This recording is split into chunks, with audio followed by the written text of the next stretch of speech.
दोस्तों, D classes में आपका स्वागत है। आज हम रीजनिंग के प्रैक्टिस सेट 9 देखेंगे। इसमें रीजनिंग के 20 इंपोर्टेंट प्रश्न हैं। यदि आप एसएससी, रेलवे या किसी भी स्टेट एग्जाम की तैयारी कर रहे हैं तो ये प्रैक्टिस सेट आपके लिए काफी इंपॉर्टेंट हैं, क्योंकि इस प्रैक्टिस सेट में जो प्रश्न दिए गए हैं उसी टाइप के प्रश्न आपके परीक्षा में पूछे जाएंगे। तो चलिए हम शुरू करते हैं प्रश्न संख्या 1 से। प्रश्न संख्या 1 करने से पहले आपसे रिक्वेस्ट है, वीडियो शुरू से अंत तक जरूर देखिएगा। वीडियो अच्छा लगे तो लाइक और कमेंट कर दीजिएगा। चैनल पे नए आए हैं तो प्लीज चैनल को सब्सक्राइब कर लीजिए और दोस्तों को अधिक से अधिक शेयर कर दीजिए। बेल आइकन को ऑल सेट पे जरूर डाल दीजिए। अब आते हैं प्रश्न संख्या 1। तो यहाँ प्रश्नवाचक चिन्ह के स्थान पे कौन सी संख्या आएगी उसे ज्ञात करना है। तो उसे ज्ञात करने के लिए हम क्या करेंगे? उसे ज्ञात करने के लिए हम 20 इस 20 से क्या संबंध है, इस 20 का 22 से क्या संबंध है, संबंध हम ज्ञात करेंगे। 18 फिर बड़ी संख्या होगी, फिर छोटी संख्या हो गई। ये संबंध हमें ज्ञात करना है। और ये संबंध हम कैसे ज्ञात करेंगे? ये संबंध हम ज्ञात जब करेंगे तो उस समय संख्या के बीच में क्या है रिलेशन वो हम प्राप्त करेंगे। कैसे? वो देखिए कैसे। अब यहाँ पे 20 में जोड़ेंगे तो 20 तो होगा नहीं, तो हम क्या करेंगे इसमें? हम इसमें करेंगे एक संख्या को छोड़ के एक संख्या में आएंगे। इस 20 से इस 22 में आएंगे तो +2 किए हम। इस 22 से 25 पे आए तो +3 किए। इस 25 से हम जब आएंगे तो +4 करेंगे। क्या करेंगे हम? +4 करेंगे। तो 25 में 4 प्लस करेंगे तो क्या होगा? 29 होगा। अब ऊपर के पैटर्न में क्या है कि 20 में से कितना घटाए जो 18 हो गया? -2। 20 में -2 घटाए तो 18 में कितना घटाए तो -3। और 15 में कितना घटाएंगे तो -4। यही पैटर्न यहाँ पे लगा हुआ है। तो हमारा आंसर क्या हो जाएगा? 29, जो ऑप्शन ए में दिया हुआ है। अगला प्रश्न है क्वेश्चन नंबर 2। नीचे दिए गए विकल्पों में से संबंधित संख्या को चुनिए। संबंधित संख्या को चुनना है और प्रश्नवाचक चिन्ह को ज्ञात करना है। 15C = 45 कैसे करेंगे? वही 13F बराबर क्या होगा? तो 15 का 15 और C का मतलब होता है 3। C 3 होता है तो C को हमने 3 लिखा। 15 को 3 से गुना कर देंगे, 15 को 3 से गुना कर देंगे तो 45 हो जाएगा। यही तो हमारा पैटर्न निकल गया, 45 हो गया। यही हम इसमें लगाएंगे 13F में। तो 13F में जब लगाएंगे तो 13 का 13 हो गया और 13 को F होता है 6, F का 6 और C का 3। तो यहाँ 3 से गुना किए और यहाँ पे हम 6 से गुना करेंगे। 13 6 78। प्रश्नवाचक चिन्ह के स्थान पे क्या आएगा? 78, जो हमारा कहाँ पे दिया हुआ? ऑप्शन डी में दिया हुआ। हमारा ऑप्शन डी सही हो जाएगा। अगला प्रश्न है क्वेश्चन नंबर 3। नीचे दी गई प्रश्न आकृति में प्रश्न चिन्ह के स्थान पर कौन सी संख्या आएगी? कौन सी संख्या आएगी? प्रश्न चिन्ह यहाँ पर दिया हुआ है। अब देखिए 5 6 5 11 को जोड़ते हैं। 11 8 19 और 19 3 22 और यहाँ लाना कितना हमें? 6 लाना है। तो यह पैटर्न जोड़ वाला तो यहाँ लगा नहीं। अब हम घटाव का लगा के देखते हैं। घटाव का तो और नहीं लगेगा। 6 में से 5 जाएगा नहीं, माइनस हो जाएगा। तो अब हम क्या करेंगे? गुणा का पैटर्न लगा के देखते हैं। 5 × 6 यदि करते हैं, 5 × 6 करते हैं और 8 × 3 करते हैं और इस दोनों को घटा लेते हैं। 5 × 6 घटे 3 × 8 तो हमारा कितना आ रहा है? 30 घटे 24 = 6। देखिए आ गया। अब यही पैटर्न जो है यही पैटर्न हम ढूंढेंगे दूसरा वाले क्वेश्चन में। दूसरा वाले क्वेश्चन में यही पैटर्न ढूंढिए। 10 × 4 2 × 7। 10 × 4 घटे 2 × 7 तो हमारा कितना हो जाएगा? 10 × 40 घटे 14 26। देखिए 26 आ गया। यही तो हमारा आंसर लाना है। यही पैटर्न पे हम 9 × 7 सेम पैटर्न हम लगाएंगे। 9 × 7 6 × 8। 9 × 7 घटे घटे 6 गुना 8, 9 सत्ते 63 घटे 48। अब घटाइए इसको, 13 में से 8 गया 5, 5 में से 4 गया 1, 15। जो कहाँ पर दिया हुआ हमारा आंसर, बी में दिया हुआ था। हमारा आंसर क्या हो जाएगा, 15। प्रश्नवाचक चिन्ह के स्थान पे क्या आंसर आएगा हमारा, 15 आ जाएगा। तो हम जब आंसर ज्ञात करेंगे तो हमेशा ध्यान रखिए, आप जब भी ऑप्शन आंसर ढूंढिएगा तो ऑप्शन आंसर ऐसे आप पैटर्न पे बैठा के निकालिए। क्वेश्चन नंबर 4 देखते हैं। कौन सा वेन आरेख निम्नलिखित वर्गों को सही निरूपित करता है। कौन सा वेन आरेख, उसे ज्ञात करना है। तो बोली का संबंध भाषा के साथ वही होगा जो संचार का संबंध भाषा के साथ है। तो दोनों शब्दों के बीच कोई ना कोई संबंध है, क्योंकि हमारी बोली जो होती है, जो हम लोग बोलते हैं गांव देहात में, वो सारे बोली भाषा के अंतर्गत आते हैं। तो ये भाषा का डायग्राम हो जाएगा, ये डायग्राम भाषा का हो जाएगा। और सारे भाषाएं जो होते हैं वो हमारा संचार का माध्यम होता है, तो ये संचार के अंतर्गत आ जाएगा। तो ये इस प्रकार का जो डायग्राम हमारा बनेगा वही डायग्राम हमारा जो है ऑप्शन बी में दिया हुआ है सही होगा। ऑप्शन बी इस प्रश्न का सही आंसर हो जाएगा। अगला प्रश्न है क्वेश्चन नंबर 5। यदि किसी निश्चित भाषा में UTENSIL को 10 लिखा जाता है तो LOV को 6 लिखा जाता है, तो उसी सांकेतिक भाषा में कंट्री को क्या। देखिए यहाँ पे इतना लंबा शब्द है और उसके लिए मात्र एक संख्या या 2 अक्षरों की एक संख्या दी हुई है, लब में भी एक। तो इस तरह के जब भी आपके आए तो उसमें क्या ज्ञात करना होता है, उसमें हमेशा ध्यान रखिए कि उसके अक्षरों में से कोई ना कोई शब्द लिया गया है। जैसे एक क्या लिया गया है इसमें, 1 2 3 4 5 6 7, कितने अक्षर हैं, अक्षर कितने लिए गए हैं इसमें, 7 अक्षर लिए गए हैं। तो ये सातों अक्षर जो है इसमें 7 अक्षर लिए गए हैं। 7 अक्षर को 10 में कैसे बदला गया। अब यहाँ टोटल इस अक्षरों में 7 अक्षर हैं और 3 देखिए क्या है, 3 जो है यू आपका स्वर है, मतलब वोवेल्स है, ई वोवेल्स है, आई वोवेल्स है, और इस 3 वोवेल्स को जोड़ के हमने इसका कोड ज्ञात कर लिया 10। ठीक है, क्या किए समझ में आ गया आपको, ये 3 वोवेल्स को जोड़ के हम इसका कोड ज्ञात कर लिए। अब यहाँ पे क्या है, लब को 6 कैसे लिखा है, तो लब में 4 लेटर हैं, 1 2 3 4 लेटर हैं। इस 4 लेटर में कितने अक्षर वोवेल्स हैं, 1 और ई 2 अक्षर वोवेल्स हैं। तो इसको जोड़ के हमने 6 प्राप्त कर लिया, तो ये कोड प्राप्त। इसी प्रकार कंट्री में कुल कितने अक्षर हैं, 1 2 3 4 5 6 7 अक्षर हैं। और कंट्री में वोवेल्स कितने हैं, ओ एक वोवेल्स, यू एक वोवेल्स है, ओ और यू बस 2 वोवेल्स है। तो 7 में 2 जोड़ देंगे, हमारा क्या आंसर हो जाएगा 9। तो 9 कहाँ पर है, ऑप्शन सी में दिया हुआ है। तो ऑप्शन सी हमारा क्या हो जाएगा, सही हो जाएगा। अगला प्रश्न है क्वेश्चन नंबर 6। निम्नलिखित प्रश्न में दिए गए विकल्पों से अलग शब्द का चयन करें। अलग शब्द का चयन करना है, मिठाई, खट्टा, कड़वा, स्वाद। देखिए खट्टा, कड़वा, स्वाद ये एक मानवीय भावनाएं हैं, लेकिन मिठाई एक वस्तु का नाम है, तो ये इसमें अलग हो जाएगा, ये इसमें क्या हो जाएगा, अलग हो जाएगा। अगला प्रश्न है क्वेश्चन नंबर 7। निम्नलिखित संख्या और अक्षर श्रृंखला श्रेणी में रिक्त स्थान को ज्ञात कीजिए।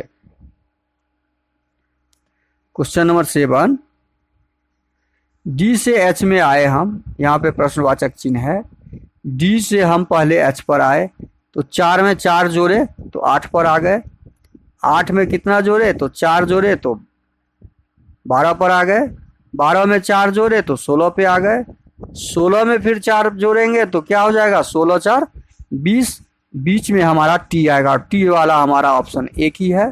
तो इस प्रकार हम केवल शब्दों अंग्रेजी वर्णमाला के साथ भी आंसर ढूंढ सकते हैं। उसके बाद यदि टी 2 जगह ऑप्शन होता तो हम अब संख्या के साथ रिलेशन बना के ढूंढते, लेकिन हमारा आंसर निकल चुका है तो हम एग्जाम में इसके आगे नहीं जाएंगे, तो हमारा ऑप्शन डी हो जाएगा सही। अगला प्रश्न है क्वेश्चन नंबर 8। नीचे दिए गए विकल्पों में से संबंधित शब्द को चुनिए। अब देखिए प्रश्नवाचक चिन्ह के स्थान पे क्या आएगा, उससे ज्ञात करना है। कार का संबंध गैरेज के साथ वही है जो हवाई जहाज का संबंध होगा। कार गैरेज में रखा जाता है तो हवाई जहाज हैंगर में रखा जाता है। आकाश में तो चलता है, पायलट तो चलाता है, रनवे तो दौड़ता है, रखा कहाँ जाता है, उस जगह का नाम हैंगर होता है। तो इस प्रश्न का सही आंसर ऑप्शन सी हो जाएगा। अगला प्रश्न है क्वेश्चन नंबर 9। क्वेश्चन नंबर 9 को सही से देखिएगा।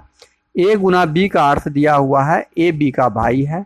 ए माइनस बी का अर्थ है ए बी की पुत्री है। ए भागा बी का अर्थ है ए बी की पत्नी है। ए जोड़ बी का अर्थ है ए बी का पुत्र है। अब हम इस पी क्यू आर एस में एस पी से क्या संबंध है ज्ञात करेंगे। पी क्यू का मतलब है, अब पी क्यू का मतलब हम वहां पे ही डाल देंगे। पी माइनस क्यू यहाँ पे दिया हुआ है तो माइनस वाला हम ए की जगह पी रख देंगे और यहाँ क्यू रख देंगे। इसका मतलब हुआ पी क्यू की पुत्री है। क्यू की पुत्री है एक जो पी है, क्यू की पुत्री है जो पी है। क्यू की पुत्री हम डालेंगे, इसका डायग्राम बना लेते हैं। क्यू की पुत्री है जो पी है। इस सेंटेंस के अनुसार देखिए ए माइनस बी का अर्थ ही वही है। ये पुत्री हमने लिख दिया। अब हमारा दूसरा सेंटेंस क्या दिया हुआ है, पी क्यू का हमने ज्ञात कर लिया। अब क्यू भागा आर का ज्ञात करेंगे। तो भाग वाला यहाँ पे दिया है, यहाँ क्यू भागा आर का मतलब यहाँ पे क्यू और आर रख देंगे। इसका मतलब हुआ क्यू आर की पत्नी है। क्यू किसकी पत्नी है, आर की पत्नी है। देखिए इसको आराम से समझिए। क्यू आर की पत्नी है हमने डाल दिया। आपका ये सेंटेंस भी खत्म हो गया, इस सेंटेंस का भी काम ओके। अब तीसरा हमें देखना है, ये यहां तक क्लियर हो गया। अब देखना है आर गुना एस। आर गुना एस कहां पर है, गुना वाला यहां पे है। आर इसको रखेंगे, एस इसको रखेंगे। आर एस का मतलब यहां पे है कि एस का भाई ए है, तो एस का भाई है जो आर है। एस का भाई कौन है, आर है। एक एस है यहाँ पे जिसका भाई कौन है, आर है। हमने सारा चीज डायग्राम पे रख दिया। अब प्रश्न में पूछा गया है कि एस का पी से क्या संबंध है। तो एस का पी से मतलब पी का एस कौन होगा, पी का एस कौन होगा ये ज्ञात करना है। तो पी का एस कौन होगा ज्ञात कीजिए, आराम से निकल जाएगा। पी पुत्री है तो क्यू उसकी लेडीज है, ये भी पत्नी है तो माँ हुई। माँ का ये भाई है तो माँ का भाई मामा, और मामा का ये लड़का है कि लड़की पता नहीं है। ये लड़का है कि लड़की पता नहीं है तो मामा का भाई होगा। मामा का भाई होगा तो मामा हो जाएगा। मामा का जिसको अंकल बोलते हैं मैटरनल अंकल, या मामा का बहन होगी तो मौसी हो जाएगी, आंट बोलते हैं मौसी को। तो इस दोनों में से ये दोनों हो सकता है।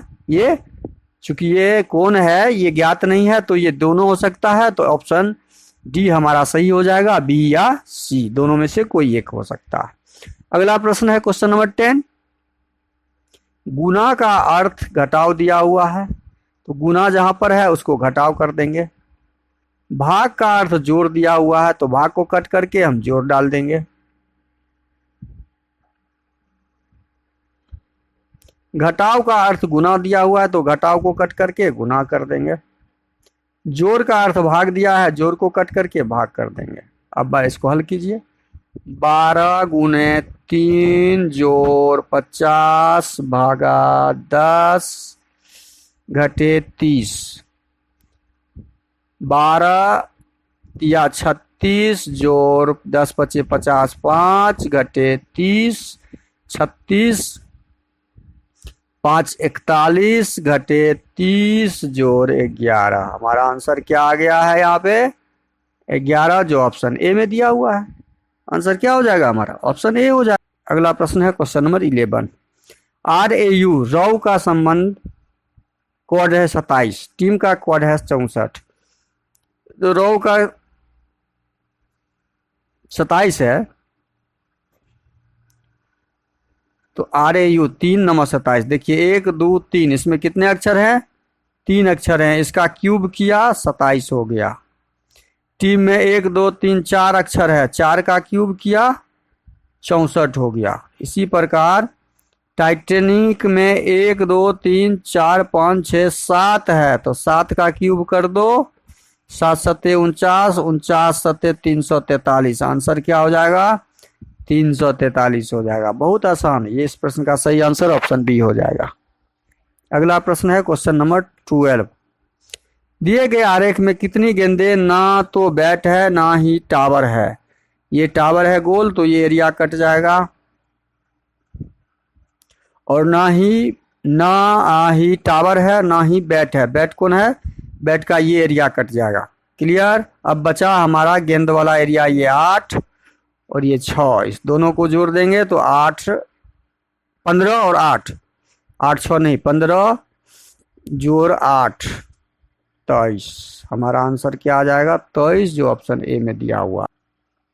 क्वेश्चन नंबर 13 देखिए। यदि दाएं से प्रत्येक तीसरा अक्षर या संज्ञा सप्ताह के सोमवार से शुरू होने वाले दिनों में बदला जाता है,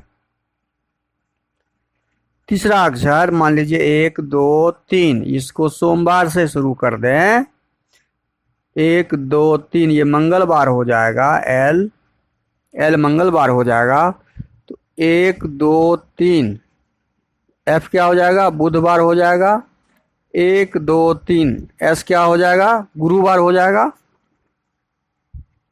एस हो जाएगा गुरुवार,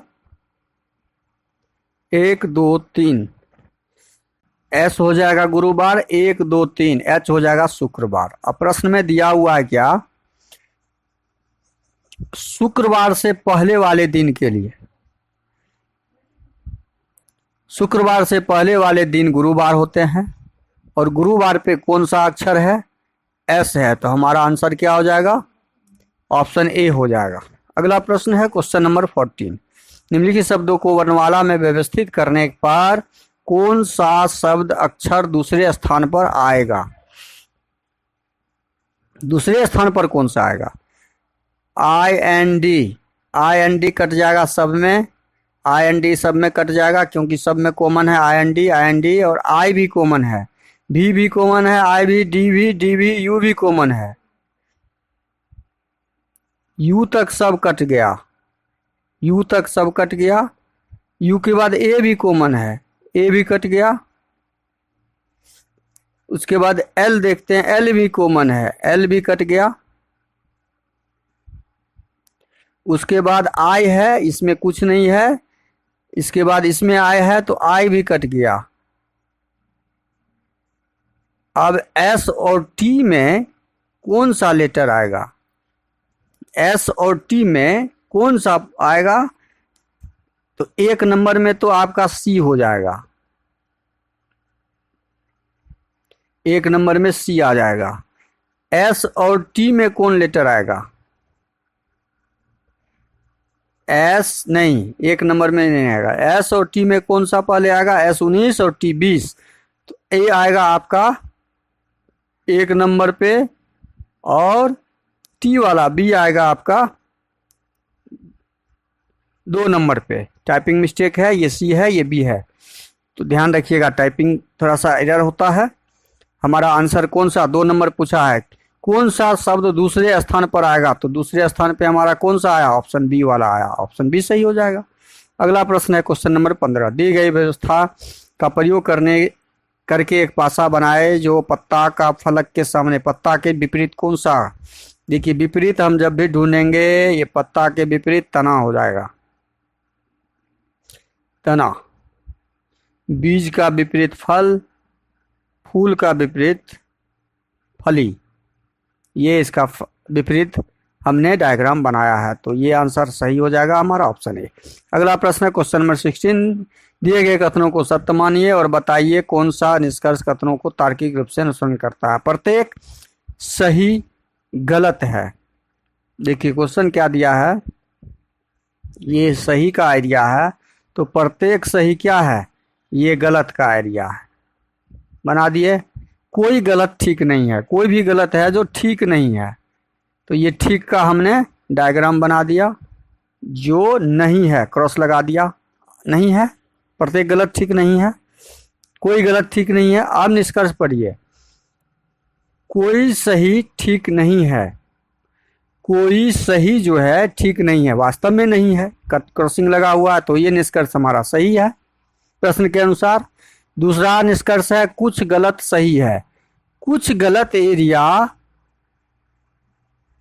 कुछ, हाँ गलत का कुछ भाग, देखिए कुछ भाग, ये भाग है ना सही में, तो ये निष्कर्ष भी हमारा सही हो गया, मतलब सभी निष्कर्ष कथनों के अनुसार है। हमारा ऑप्शन ए क्या हो जाएगा, सही हो जाएगा। अगला प्रश्न है क्वेश्चन नंबर 17, दी गई आकृति में कितने त्रिभुज हैं? दी गई आकृति में कुल कितने त्रिभुज हैं? तो दी गई आकृति में कुल,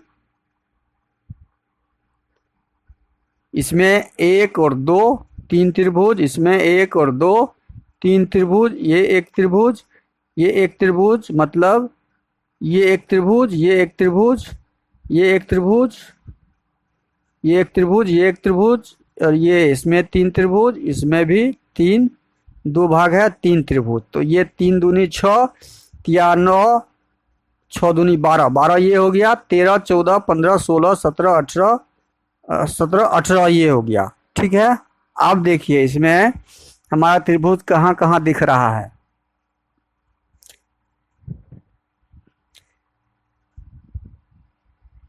एक त्रिभुज तो यहाँ ऐसे दिख रहा है, अब देखिए यहाँ पे एक भाग 1 और 2 यहाँ जब लिखेंगे हम, तो यहाँ भी 3 त्रिभुज बनेगा, और यहाँ भी 1 और 2 लिखेंगे तो इसमें भी, इस एरिया में भी 3 त्रिभुज बनेगा। तो 18 6 कितना हो गया, 24, 18 और 6 24, और त्रिभुज बन रहे हैं, देखिए 24 हो गया, 4 त्रिभुज और बनेंगे। एक त्रिभुज हमारा कहाँ से दिख रहा है, त्रिभुज हमारा एक एरिया ये दिख रहा है, 24 1 25, ये दिखा, एक त्रिभुज दिख रहा है हमारा 26, ये दिख रहा है ब्लू वाला एरिया, एक दिख रहा है हमारा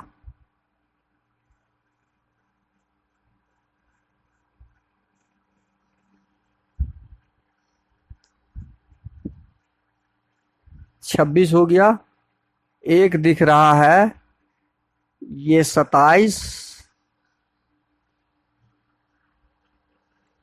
और एक दिख रहा है यहाँ से, देखिए एक 27 यहाँ से समकोण त्रिभुज दिख रहा है, और एक यहाँ से 28, टोटल 28 त्रिभुज बनेंगे, 24 4 28, कुल 28 त्रिभुज। तो इस प्रश्न का सही आंसर 28 हो जाएगा। अगला प्रश्न है क्वेश्चन नंबर 18, दर्पण की के अनुसार पी क्यू रखे जाने पर दी गई आकृति का दर्पण में निर्मित सही प्रतिबिंब, दर्पण में निर्मित सही प्रतिबिंब एन तो एन ही बनेगा, एन तो एन ही बनेगा।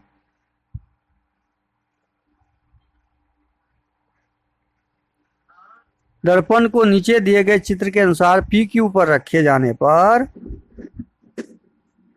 पी क्यू पर जब इसको रखेंगे तो हमारा y का ज्यों का त्यों हो जाएगा,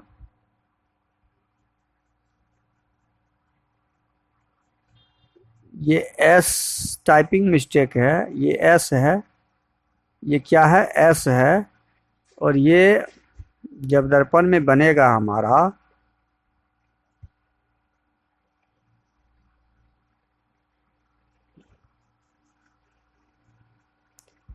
NYSVU, टाइपिंग मिस्टेक है, ये R,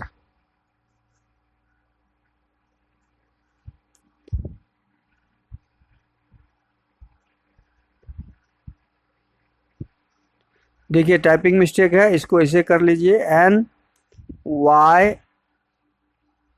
NYSVU और R, हमारा आंसर सी सही हो जाएगा।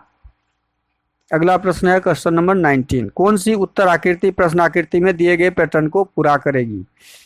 अब पैटर्न को पूरा कीजिए, यहाँ दो गोला है तो यहाँ भी दो गोला होगा। ये लाइन कॉर्नर में दिया हुआ है,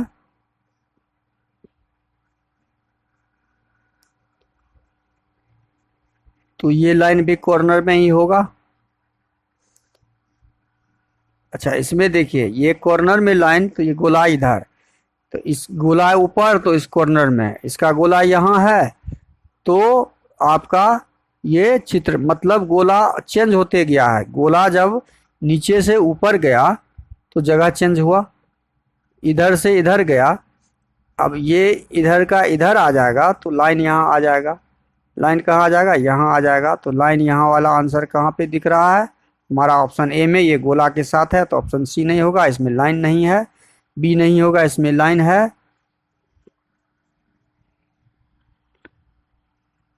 ऑप्शन ए और ऑप्शन डी। अच्छा, एक लाइन कॉर्नर में ऐसे भी बनेगा, और ये गोला जो है बहुत छोटा दिख रहा है। ये गोला हमारा कॉर्नर में साइज के हिसाब से, तो ऑप्शन ए भी नहीं होगा, ऑप्शन डी हमारा सही हो जाएगा। अगला प्रश्न है क्वेश्चन नंबर 20। उस विकल्प का चयन करें जो तीसरी आकृति से उसी तरह संबंधित है जो दूसरी आकृति पहली आकृति से संबंधित है। तो ये देखिए क्या संबंध दिया है। इस टोपी को जो है ना पलट दिया है, ठीक ऊपर का भाग नीचे और नीचे का भाग ऊपर कर दिया है। तो जब इसको पलटेंगे हम, जब इसको पलटेंगे तो हमारा ये भाग ऊपर चला जाएगा, ये भाग नीचे, ये भाग नीचे आ जाएगा, और ये दिशा देखिए सेम ही है, ये देश सेम ही दिशा में पलटी हुआ है, दिशा हमारा सेम हो जाएगा। तो ऑप्शन, ये तो बहुत बड़ा दिखा निकला हुआ है, ये तो संभव नहीं है। ये भी बहुत बड़ा निकला हुआ है, ये भी संभव नहीं है, ये उल्टा दिशा में है। तो ऑप्शन ए हमारा सही हो जाएगा। ऑप्शन ए हमारा सही हो जाएगा। अगला प्रश्न 20 नंबर था जो खत्म हो चुका है। वीडियो को शुरू से अंत तक जरूर देखिए। वीडियो अच्छा लगे तो लाइक कर दीजिएगा। चैनल पे नए आए हैं तो प्लीज़ चैनल को सब्सक्राइब कर लीजिए और दोस्तों को अधिक से अधिक शेयर कर दीजिए। थैंक यू, धन्यवाद। जय हिंद, जय भारत।